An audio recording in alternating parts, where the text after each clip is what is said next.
persze. Mindig is volt bennem egy kis félsz, hogy kell-e még egy God of War játék, főleg előzmény, meg kell-e bolygatni a mitológiát, fel tudna érni az új játék az elődök szintjére. Aztán bejelentették a God of War Ascension-t és vele a multiplayer eljövetelét a sorozatba. Ami megint aggodalomra adott okot, kell -e ebbe multi, nem fog emiatt a single player kevesebb figyelmet kapni. És ahogy elindítottam a játékot, az első 1 órában majdnem megszakadt a szívem. A játékban elképesztően sok bug van, kezdve az olyan apróságokkal, hogy a töltések nincsenek jól időzítve, és néha akad egyet a kép, vagy hogy a hangeffektek rendszeresen el vannak csúszva, vagy egyáltalán nincsenek. Folytatva a nagyobbakkal, mint hogy a harcokon kívül semmilyen zene nincsen, egyszerűen csak csönd. Ami jó, lehet nem feltétlenül hiba, de nekem az rémlik, hogy a korábbi részeknél csak nem annyira ütemes, harcias zene ment, de ment. És akkor ezt megkoronázva kapunk olyan hibákat, hogy komplett quicktime event gomblenyomásai hiányoznak az interfészről. Emiatt majdnem megfeneklettem egy bossnál, ahol nem tudtam rájönni, hogy mégis mit kéne nyomnom. Itt végképp leírtam a játékot, egyszerűen már sok volt. Az a 2 óra, amit eddig a pontig letoltam, nem érződött God of War-nak. Rengeteg falon mászkálós részletet kaptunk, meg rengeteg Kratos snowboardozást. Ez nekem nem God of War, ez nekem egy csalódás. De aztán hétfőn átjöttek Zolék, és rájöttünk, hogy melyik quicktime event instrukcióját nem írja ki a játék, és sikerült tovább jutnunk. Ahogy haladtam pályáról pályára, harcról harcra, egyre jobban körvonalazódott bennem egy gondolat. Minden átvezető mozi, minden brutális kivégzés egyre jobban noszogatta azt a gondolatot. Majd majdnem 9 órával a kampány kezdése után, miután legyűrtem az utolsó boss fightot is, letettem a kontrollert az asztalra, hátradőltem, és ez a 3 szó tört ki belőlem. Atya úristen! A 2 óra játék után elkönyveltem volna, hogy ez egy megcsinálhatatlan, félkész fércmű, amire semmi szükség nem volt, talán a világ egyik legnagyobb hibáját követtem volna el.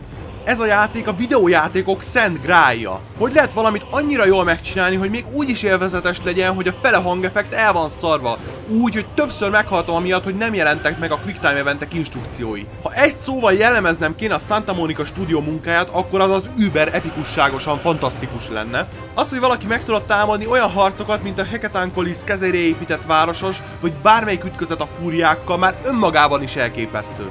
De az is igaz, hogy ezek csak a God of War-ban lehettek ilyenek. Nincs még egy játék a piacon, és szerintem nincs kiadó, aki bevállalna egyet, ahol ennyire valóságos brutalitást a képernyőre visznek. De a God of War brutalitása szerintem nem attól lehengerlő, mert sok vér van, vagy mert sok végtagot tépünk le, hanem mert ezek mind reálisan vannak ábrázolva, mármint egy görög mitológiai csata szintjén. Amikor letéped valakinek a karját, az nem egy eltúlzott, már nevetséges képsorban történik, mint egy Tarantino filmben, hanem egy olyanban, ahol a szereplők szenvednek, ahol szinte érzed a csontok ropogását, amikor a falhoz vágod őket. Persze nem csak ezért élveztem annyira az Ascension, a harcrendszer is kicsit csiszolva lett. Először is elvetették az extra fegyvereket. Gondolom azon a véleményen voltak, mint mi is sokan, hogyha ott van a láncos kard, akkor milyen szerencsétlen másodrangú B-filmes szökevény kezdene el mással harcolni. Ezért a fegyverek helyett most kaptunk 4 féle fegyvermódot a Blades of Chaoshoz. Egyet az öreg Ares-tól, egyet Poseidontól, egyet Zeus-tól és egyet Hades-tól. Ares tűz, Poseidon jég, Zeus villám, Hades meg ilyen sötétség erővel ruházza fel a kardokat. Ezeknek az alapütései meg kombói megegyeznek, de hogy fejleszted, mind kap legalább egy fél tucat egyedi mozdulatot, és egy egyedi varázslatot. Ja, meg egy képességet, amit a range meter megtöltésével tudsz ellőni. Mondjuk az se teljesen igaz, hogy kivették a másféle fegyvereket, inkább átalakították őket fölvehetőre. Most egy csomó kisebb fegyver van elszórva a pályákon, amit ha felveszel, a körrel tudsz használni, majd ha meguntad, eldobni. De ha ez kevés lenne, a játék bedob egy időmanipuláló amulettet is, aminek a fő funkció, hogy a pályán lévő tárgyakat vagy épületeket öregíteni vagy fiadalítani tudja. Viszont tudod harc közben is használni, le tudsz vele lassítani ellenfeleket. Aztán a játék kétharmadánál még kapunk egy követ is, amivel egy klón tudunk csinálni magunkból, ami egy pár másodpercig harcol mellettünk. Ennek is a fő funkciója inkább az, hogy puzzle-eket oldjunk meg vele. Mondjuk meghúzunk egy kart, majd lerakjuk oda a klónt, hogy tartsa, amíg te ráfutsz a platformra, amit aktivált. És a már puzzle-ök, ezek is fejlődtek. Egyre több olyan van, ami nem csak nyomd le történik valami, nyomd le még egyet, történik még valami, forgasd el és kész alapon működik, hanem sok ügyességi és valóban okosan felépített fejtörő van, amik nagyon jól kihasználják az extra képességeket, mint az időmanipuláció. És ha már időmanipuláció. Komolyan nehezemre esne találni bármit a földön, amit nagyobb élvezet nézni, mint egy szilánkokra tört szobrot, vagy lassított felvételben újra egybeáll. Vagy fordítva, hogy szépen az idő szétmorzsolja a szemem láttára egy már istenkáromlóan jól kinéző játékban. Még szerencsé, hogy Kratos pont leszarja, ő istenek kihűlt tetemére vizel, ha úgy tartja kedve. 2 héttel ezelőtt a PS4 bejelentésénél el voltam hűlve, hogy milyen gyönyörű játékok lesznek jövőre, de most szinte megkérdőjelezem a következő generáció létjogosultságát, olyan jól néz ez ki. Mert ez már nem a gépben leledző lóerő miatt ilyen szép, hanem mert brilliáns pályákat terveztek hozzá a fejlesztők.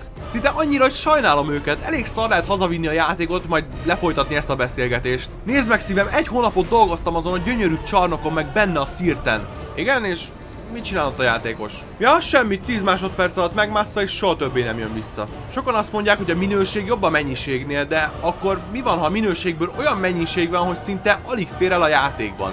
Ráadásul még változatosak is a tájak. Igaz, mindegyik egy kicsit komor, de ez a God of War stílusa, nem hiányzik nekem valami My Little Pony szint, csak azért, hogy más legyen. Természetesen a látványhoz tartozik fejlesztett csöcs fizikai motor is, elvégre Kratos nem csábíthatják kőmellű nők. A játék egyetlen gyenge pontja, amit nem fognak tudni egy Day One patch-el orvosolni, az a történet.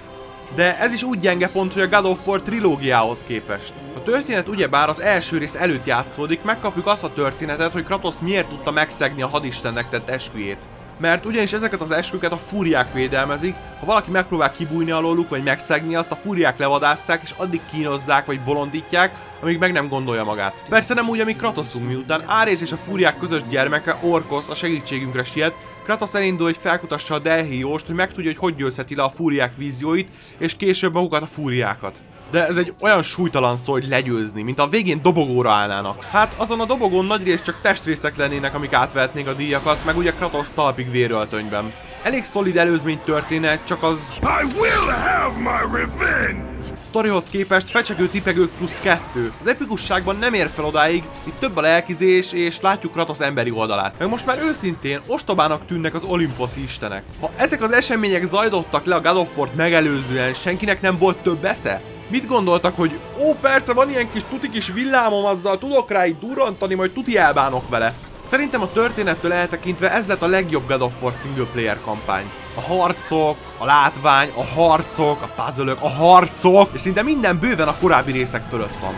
És ez még csak a single player, ami minden God of War-ban hasonlóan lehengerlő, de itt van multi is. Amit sajnos nem tudtam kipróbálni, mert probléma volt a netpasszal. De nagyban nem változhatott a bétához képest, úgyhogy nézzetek rá arra a videómra. Az extra játékmódok, meg mint az Arena Coop nem látszanak elronthatóknak. Nincs mit vitatni, a God of War definiálja az Epic jelentését. Nem is értem, minek van rá külön szó, lehetne egyszerűen csak GOV, annál feljebb úgyse lesz.